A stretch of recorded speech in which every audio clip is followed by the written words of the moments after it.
اس نے ایک مانگنے والے کو جھٹ سے کچھ نکال کر دے دیا۔ میں نے کہا کہ بھائی دیکھ بھال کر دینا چاہیے، یہ فراڈ لوگ ہوتے ہیں اور عام انسان کے جذبہ نیکی کو ایکسپلائٹ کرتے ہیں۔ فرمانے لگے آپ نے وجہ فرمایا، میں پہلے ایسا ہی کرتا تھا، پھر ایک واقعے نے میری دنیا بدل کر رکھ دی۔ میں دھرم پورہ لاہور میں اپنے گھر سے سائیکل پر نکلا تھا کہ ٹھیکیدار سے اپنے بقایا جات وصول کر لوں۔ میں اسٹیل مل فکسر تھا اور ایک کوٹھی کے لینٹر کے پیسے باقی تھے، مگر ٹھیکیدار آج کل پر ٹرخا رہا تھا۔ میں سائیکل پر جا رہا تھا کہ ایک شخص اپنا بچہ فٹ پاتھ کے کنارے لٹائے ہسپتال پہنچانے کے لیے ٹیکسی کا کرایہ مانگتا پھر رہا تھا۔ وہ کبھی کسی پیدل کا بازو پکڑ کر ہاتھ جوڑ دیتا، میرا بچہ بچا لے، مجھے ٹیکسی کا کرایہ دے دے۔ تو کبھی موٹر سائیکل والے کو ہاتھ دے کر روکتا، کبھی کسی کار والے کے پیچھے بھاگتا کہ وہ کار میں اس کے بچے کو ہسپتال پہنچا دے۔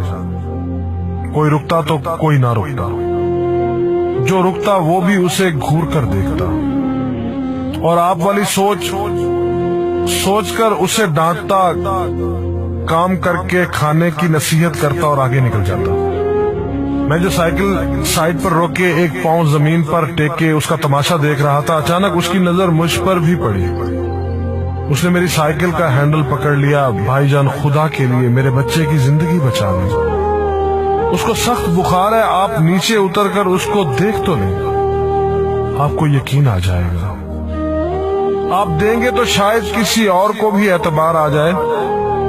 مگر میں بھی آپ کی طرح سوچ رہا تھا۔ پھر جس جارحانہ انداز میں اس نے میری سائیکل کا ہینڈل پکڑ رکھا تھا، لگتا تھا کہ ادھر میں سائیکل سے اترا اور ادھر وہ سائیکل پکڑ کر بھاگ جائے گا۔ میں نے بھی اسے کام کر کے کھانے کی تلقین کی اور پچھلے جمعے میں سنی ہوئی حدیث اس کو بھی سنا دی، کما کر کھانے والا اللہ کا دوست ہوتا ہے، اور اپنا ہینڈل چھڑا کر بڑبڑاتا ہوا آگے چل پڑا۔ حرام خور ہمیں بے وقوف سمجھتے ہیں۔ 2-3 گھنٹے کے بعد جب میں بقایا جات وصول کر کے واپس آیا تو وہ ابھی اسی جگہ کھڑا مانگ رہا تھا۔ بچے کو اب وہ سڑک کے پاس لے آیا تھا اور اس کے چہرے سے کپڑا بھی اٹھا رکھا تھا، وہ دھاڑے مار مار کر رو رہا تھا۔ اب وہ بچے کے کفن دفن کے لیے مانگ رہا تھا۔ میں نے سائیکل کو روک کر پاؤں سے نیچے ٹیکا اور میت کے چہرے کی طرف دیکھا۔ پھول کی طرح معصوم بچہ زندگی کی بازی ہار گیا تھا۔ میرے رونگٹے کھڑے ہو گئے۔ میں نے جیب میں جو کچھ تھا بقایا جات سمیت سب بغیر گنے نکال کر باہر پھینکا، اور اس سے پہلے کہ اس کا باپ میری طرف متوجہ ہو، سائیکل اس تیزی سے چلا کر بھاگا گویا سارے لاہور کی بلائیں میرے پیچھے لگ گئی ہوں۔ میں گھر پہنچا تو میرا برا حال تھا۔ تھوڑی دیر بعد مجھے بخار نے آ گھیرا۔ بخار بھی کچھ ایسا تھا گویا میرے سارے گناہوں کا کفارہ اسی بخار سے ہونا تھا۔ گھر والے مجھے ہسپتال کے لیے لے کر نکلتے اور میں چارپائی سے چھلانگ لگا دیتا۔ مجھے ہسپتال نہیں جانا تھا، میں اسی بچے کی طرح ایڑیاں رگڑ رگڑ کر مرنا چاہتا تھا۔ 2-3 دن کے بعد بخار کو تو آرام آ گیا، مگر میں ذہنی مریض بن گیا۔ مجھے لگتا گویا میرا اپنا اکلوتا بیٹا جو 3ری کلاس میں پڑھتا تھا وہ اس بچے کے کفارے میں مر جائے گا۔ میں نے بچے کا اسکول جانا بند کر دیا۔ بیوی کے بار بار اصرار کے باوجود میں بچے کو اسکول تو کیا دروازہ کھولنے بھی نہیں جانے دیتا تھا۔ 40 دن گزر گئے تھے اور بچے کا نام اسکول سے کٹ گیا تھا۔ وائف نے اپنے بھائی سے بات کی جو دبئی کی کمپنی میں کیشیئر تھا۔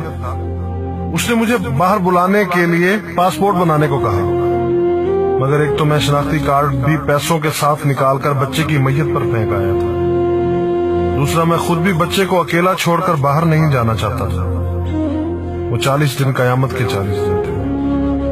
40ویں دن 10 بجے کے لگ بھگ ہمارے گھر کا دروازہ بجا۔ دروازہ میں نے خود ہی کھولا اور سامنے اس بچے کے باپ کو دیکھ کر مجھے چکر آ گیا۔ مجھے لگا جیسے ہم دونوں آمنے سامنے کھڑے خلا میں چکر کاٹ رہے ہیں۔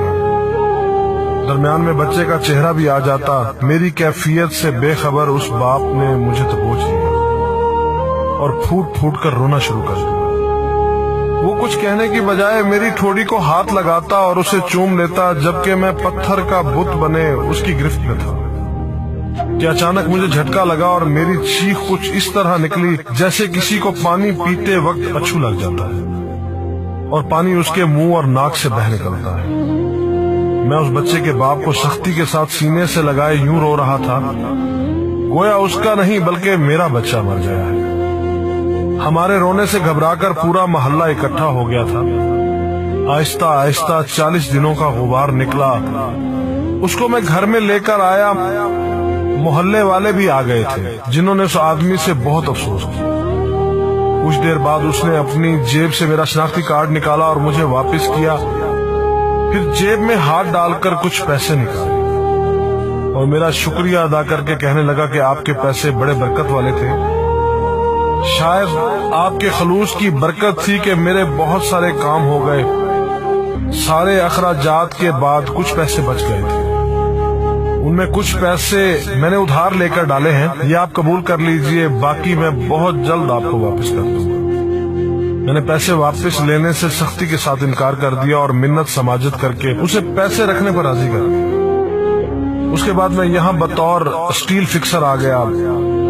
میں جی جان سے کام کرتا تھا، چند ماہ میں ترقی کر کے فورمین بن گیا۔ 3 سال بعد میں نے سالے کی مدد سے اپنی کمپنی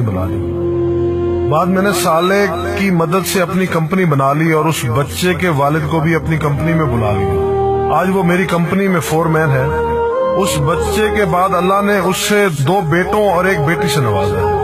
میں اسے آپ سے ملواؤں گا، مگر اسے سائیکل والا قصہ مت بیان کیجیے۔ وہ آج تک نہیں پہچانا کہ میری سائیکل روک کر اس نے مجھ سے سوال کیا تھا۔ وہ مجھے ولی اللہ سمجھتا ہے جس نے اس بچے کی لاش دیکھ کر سب کچھ نکال کر دے دیا۔ قاری صاحب، اس دن کے بعد میں کسی کو خالی ہاتھ نہیں لوٹاتا۔ قاری صاحب، اس دن کے بعد میں کسی کا ہاتھ خالی نہیں لوٹاتا۔ تھوڑا سا دینے سے نہ وہ امیر ہوتا ہے اور نہ میں غریب ہوتا ہوں۔ بس دل کو تسلی ہوتی ہے کہ میں اس بچے کا خون بہا ادا کر رہا ہوں۔ رہ گئی لوٹنے کی بات تو قاری صاحب، ہمیں کون نہیں لوٹتا؟ جوتے والا ہمیں لوٹتا ہے، کپڑے والا ہمیں لوٹتا ہے، سبزی اور گوشت والا ہم کو لوٹتا ہے۔ اتنا لوٹنے کے بعد اگر کوئی ہمیں اللہ کے نام پر لوٹ لے تو شاید حشر میں ہماری نجات کا سامان ہو جائے کہ یہ بندہ میری خاطر میرے نام پہ لوٹتا رہا ہے۔